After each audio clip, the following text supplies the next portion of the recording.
आणि यानंतर घेऊयात काही राजकीय घडामोडींचा वेगवान आढावा।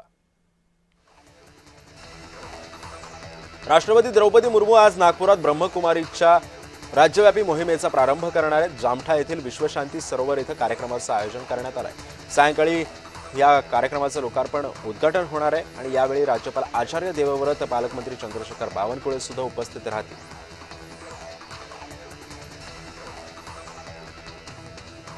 अर्थसंकल्पीय अधिवेशनाचा आजचा तिसरा दिवस आहे। शेतकऱ्यांच्या मुद्द्यांवरती आमदार आक्रमक होणार असल्याची शक्यता आहे। तसंच अवकाळी पावसामुळे झालेल्या नुकसानीसंदर्भातही चर्चा होणार असल्याचं बोललं जातंय।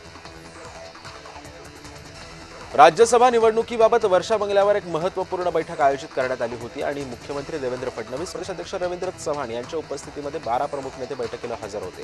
राज्यसभेसाठी विनोद तावडे, रामदास आठवले, विजया रहाटकर यांच्यासह इतर नावांची सुद्धा चर्चा सुरू आहे। 28 फेब्रुवारीला राज्यसभेची नावं जाहीर केली जाणार असल्याची माहिती आहे।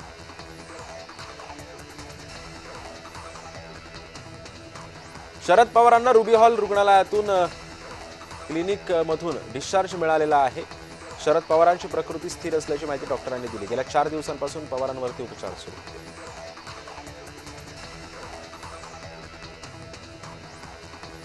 महाराष्ट्रामध्ये 54,000पेक्षा जास्त मुली गर्भपातातच मारल्या जातात अशी धक्कादायक आकडेवारी आता समोर आली। विधानसभेमध्ये स्त्री भ्रूण हत्येवरून जितेंद्र आव्हाड, अमित देशमुख तसंच रोहित पवार आक्रमक होण्याची शक्यता आहे।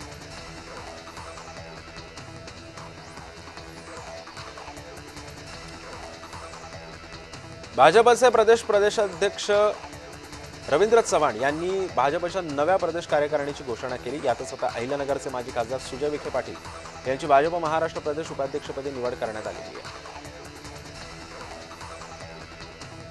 शेतकऱ्यांप्रश्नी भास्कर जाधव आक्रमक झालेत। केंद्रानं शेतकऱ्यांना काय मदत केली असा सवाल भास्कर जाधवांनी उपस्थित केलाय। दत्तात्रय भरणे यांनी सुद्धा त्यांना उपस्थित केलाय, मात्र धरणेंकडून अद्याप यावरती उत्तर आलेलं नाहीये।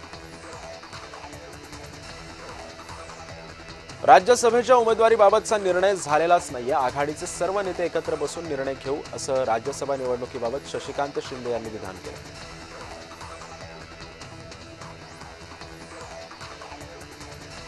धनंजय मुंडेंनी विधानसभेमध्ये अवकाळी पावसाचा मुद्दा उपस्थित केला। अवकाळी फळबागांचं भाजीपाला मोठ्या प्रमाणामध्ये नुकसान झालेलं आहे। नुकसानीचे त्वरित पंचनामे करा अशी मागणी धनंजय मुंडेंनी केली आहे। मुनगंटीवारांनी धान उत्पादकांचा मुद्दा सभागृहात लावून धरलाय। धान उत्पादक हा सर्वात गरीब शेतकरी आहे। पोर्टलमध्ये नोंदणी करून हेक्टरी 20,000 रुपये द्या अशी मागणी सुधीर मुनगंटीवारांनी केली।